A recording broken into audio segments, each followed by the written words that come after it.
Ruth 1, 1 and 2. 1 through 2. Now it came to pass in the days when the judges ruled that there was a famine in the land. A certain man of Bethlehem, Judah, went to dwell in the country of Moab. He was with his wife and his 2 sons.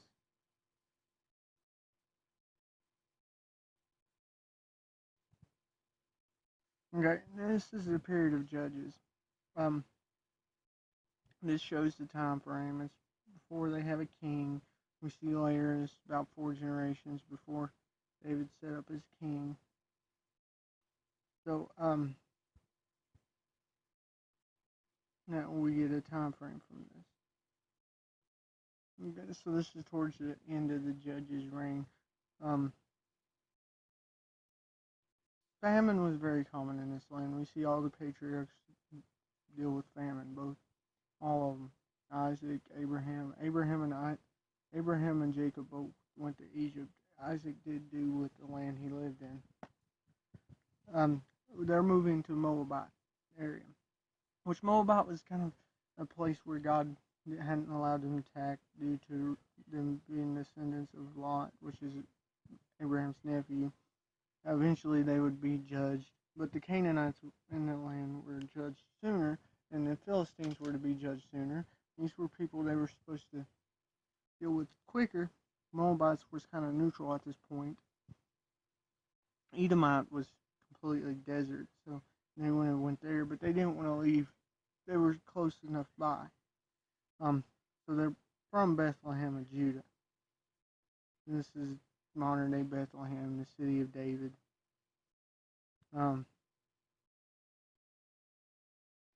His wife ain't yet married, which becomes a factor in this.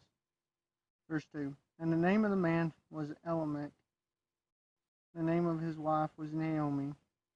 And the name of the 2 sons was Mahlon and Chilion, Ephraimites, Bethlehem and Judah. And they came to the country of Moab and continued there. Okay, first of all, they were Ephraimites living in Judah. So they were not living in a land God allowed them to have. They weren't possessing the land they were given. We see in Judges that there's rebellion and people not taking the land that they're supposed to, and this is perhaps the reason why they're in this land. It ain't necessarily this one person's fault. It's more of a collective effort. But this is probably why Ephraimites are of Bethlehem, of Judah, because they couldn't conquer their own land and was forced to live elsewhere that was already conquered. Which this would have caused division and a famine anyway. Even if there was some food, those that inherited that land would have been those that took it first, forcing the others to go away. So part of the problem is if they would have been able to take their own land, maybe they would have found enough food. Because God's provision was in them doing His will. So perhaps there was lacking because they didn't conquer Ephraim. So the famine ends and they continue to stay in Moab. We see in verse 3 why. I ain't going to get into that today. But why would you want to live outside what God's plan is for you?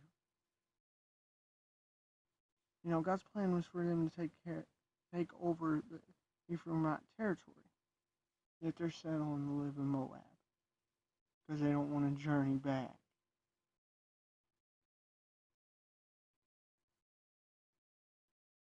You know, it mentions they stayed there before it even talks about the wives.